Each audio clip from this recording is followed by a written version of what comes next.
Hello, my name is Ralf Friedrichs. I'm an addiction recovery coach and the host of Take Your Life Back Today show.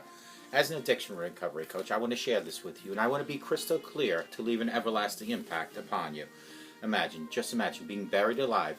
You're in a coffin, but you know you're not dead. You try to open the lid, but the enormous weight upon the lid is keeping you from opening it. You just think you're going to die. But then you think, maybe, if I bang on the lid, I'll unsettle the dirt upon the lid, and maybe, just maybe, someone might notice and start digging their way down towards me. This is what it feels like to be at your lowest point of alcohol and drug addiction. You know you need help, you know you can't do it on your own, but you don't know where to turn. In reality, I guarantee you there are people standing by your grave. You just don't know that. You just think today you're just going to die. Usually, though, people don't think about death when they're habitually abusing drugs and alcohol.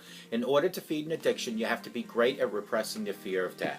I often ask you, my audience, did it ever cross your mind, abusing drugs and alcohol, if you overdose, not only do you take your own life away from you, but you selfishly take your life away from your children, your grandchildren, your husband, your wife, your mother, your father. What God gave you so preciously, life, will be taken away by your abuse of drugs and alcohol. With this, let me leave one last thought. Do not be the person that I'm reading about on this card that's in the coffin alive looking for help when it's way too late. Instead, be a person that reaches out to me at 844-405-HELP and let me help you take your life back before your life is gone. People like Larry Geis from the Geis Academy at 516-458-2741. Larry Geis is an addiction recovery coach, a life coach. He will help you from your addiction to your recovery. He and I always tell you, our audience, it doesn't matter where you came from, it doesn't matter where you've been. What matters is that you're here today and you're looking for help. You are reaching out to Larry Geis at 516-458-2741. You can Google him at www.odysseyconsultant.org. Larry Geis will help you from your addiction to your recovery, from your depression to happier times, from your low self-esteem to happier times in life. Larry Geis, over 30 years experience. You can reach him at 516-458-2741. Larry Geis from the Geis Academy. Folks, how many of you out there, my audience, are married? How many know real wedding ring traditions within our own states and around the world? Take a look into history of cultural significance of wedding rings from a wide range of cultures and different religions. Is there such thing as a wedding ring? Marriage is something we find in almost every culture around the world. Although the union between two people who love each other is central to each marriage, each culture has its own, very own traditions. For example, there are wedding clothes, color themes, blessing rituals, and wedding food traditions around the world. There are also smaller cultural differences. One of the best known of these is wearing a wedding ring like this. Do you see that? Although the wedding ring is seen as one of the most universal symbols in the world and carries the same symbolic significance almost everywhere, how the ring is made and how the ring is worn is all different around the world. The history of the wedding ring. Let's first look at the history of a very special ring. Although Egypt is regarded as the birthplace of the modern wedding ring, the tradition was actually adopted as long ago as the Neanderthal times.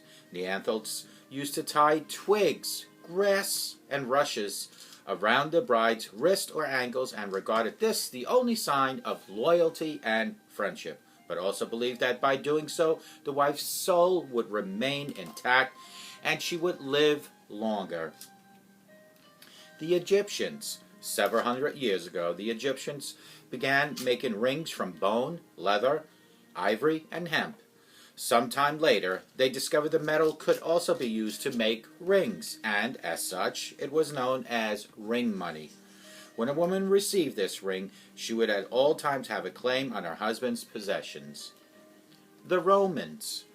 In the Roman times, the wedding ring took one more romantic meaning. Not only did the married woman have the right to their husband's worldly possessions, the wedding ring also served as a sign that the wife has unlocked her husband's heart. Asia.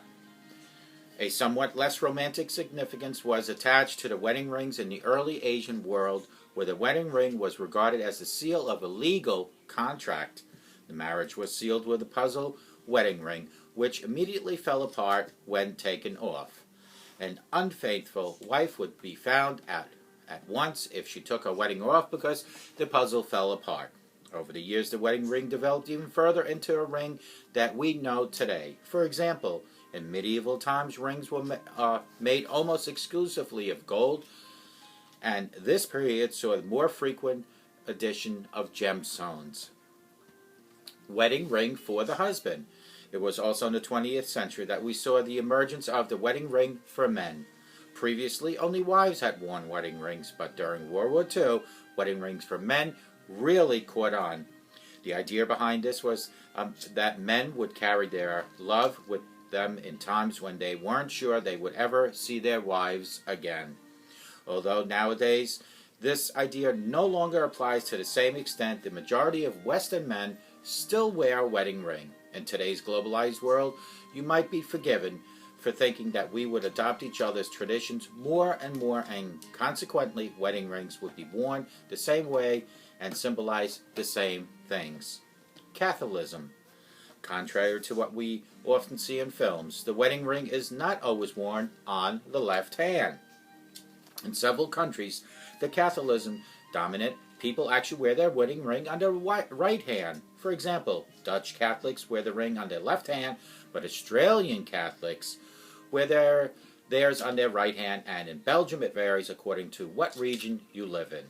One of the reasons for wearing your wedding ring on your right hand is that the left is regarded by some as evil. In fact, the Latin word for left is sinister, which now is a negative and dark connotation. Protestants. Although followers of the Protestant faith often wear their ring on the right hand, not all of them do so. The romantic idea behind wearing a ring around your left finger is that it's closer to your heart, which is why many people opt to do so. Asian countries. The gold content varies across the world too. Asian countries and countries in the Far East are much more used to purchasing pure yellow gold, which means 18 to 22 carat, is regarded as the norm. The origins of this can be found partly in religion, whereas in India, gold is linked to superiority, beauty, and attractiveness. According to tradition, the more gold the bride is giving, the happier she will live in life. Higher gold content is also considered to be more long-lasting. By investing in long-lasting jewelry, you are directly investing in a long-lasting marriage. Western countries. This way of thinking is apparently not shared worldwide as much as Western countries regard 14-karat gold as the norm. In the USA, 10-karat gold is sold, and in Germany, we even see 7-karat gold. Dutch law states that anything less than 14-karat gold may not even be called gold at all. Even the country of origin plays a major part in the choice of gold content. People from countries where pure gold is the norm often consider 14 or 9-karat gold to be low-budget gold. On the other hand, people who are used to lighter gold actually find pure 22-karat gold to showy and fake. Russian and French wedding rings. Anyone thinking we have mentioned all the differences between countries and cultures is mistaken. There's also a wide variety of ring designs. Russian and French wedding rings, for example, often consist of 3 multicolored interwoven bands. Celtic rings. The rings in Celtic countries are often engraved with collada design, which symbolizes marital fidelity. England and America. In England and America, rings are often worn as sets. First you have the engagement ring, then the smooth wedding ring, and finally the eternity ring, which traditionally is given on the occasion of first wedding anniversary for the birth of the first child. Native American tribes. The wedding rings that differ most from Western designs are ones worn by many Native American tribes which still live in North America. Traditionally, they still use the materials for symbols that have that have powerful links to their own culture. For example, the rings are almost always made of silver and are decorated with semi-precious stones or natural materials such as turquoise, red coral, and shells. Traditional Indian rings, Native American ring. So as we see, there is no such thing as a wedding ring. As we see, there are many different wedding rings. The origin and cultures behind wedding rings are not the only things that you should take into consideration when choosing a ring. There's also the important matter of your own personal taste. Let yourself be inspired by many options that are different cultures and countries that have passed down to us over the years. It's been tradition since forever. Our engagement ring goes on the fourth finger of the left hand. But the question is, why? The reason will blow your mind. This is a genuinely mind-blowing fact. Why on earth do we wear our wedding ring on our fourth finger of the left hand? The history is pretty damn cool. The explanation actually stems back to the ancient Chinese concept. The Chinese say each finger represents a different relationship. Your thumb represents your parents. Your index finger represents your siblings.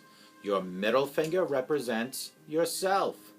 Your fourth finger represents your life partner. And the little finger represents your children. Now hold your thumbs and your index fingers and your fourth fingers and pinky tip to tip and beyond your middle fingers and hold them joined like this. Try separating your thumbs. They will open. You are not destined to live with your parents for the rest of your life. Now try separating your index fingers. They open. Because your brothers and sisters will have to live their own separate lives and have their own families. Try separating your pinkies. They open.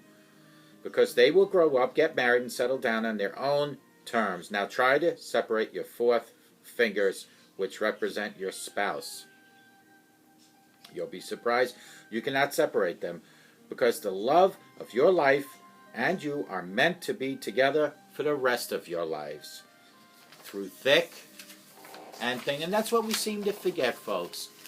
The fact is that when we all, you, I, when we got married, we made a commitment till death do us part. We never said the minute we run into a problem that we would separate or get divorced. Now, mind you, folks, let's be realistic. In life today, 3 out of 5 couples get divorced.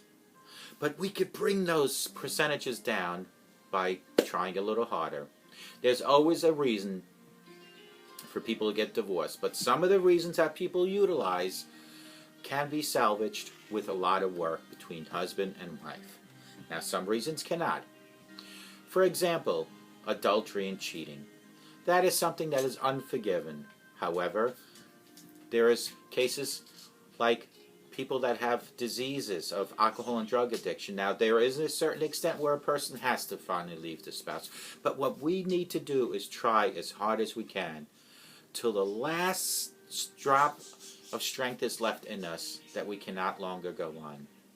Other reasons is possibly financial or children, that we get divorced because we can't deal with them anymore. So we feel by running away that solves the problem, but it doesn't, folks. Remember the commitment you made to God. Till death do you part. Through good and bad. Stick through the bad. Work through the bad. Work together through the bad. It is that simple. Like I said, there are circumstances that people do get divorced that legitimately warrant a divorce, but there are many more reasons that people get divorced just because it's convenient. Can you imagine if we made it so much harder to get a divorce, how many people would actually then try to keep their marriage intact under the face of God?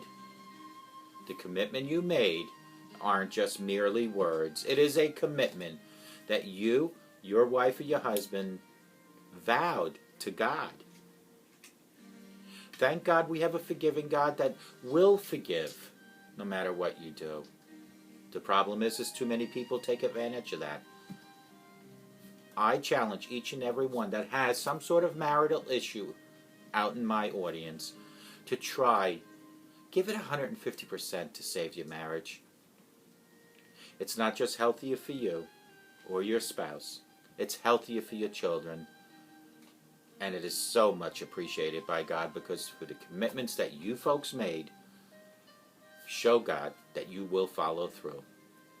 I hope to God, no matter where you are watching me, that you have the best day of your life. But I hope and I pray that you all have a sober rest of your life, and may God bless you. And remember what the reason is that we wear this wedding ring. Let me try to get it where you can. There we go. The reason is to keep unity. The reason is to be strong. And the reason is to fight for what we have in life. And may God bless you.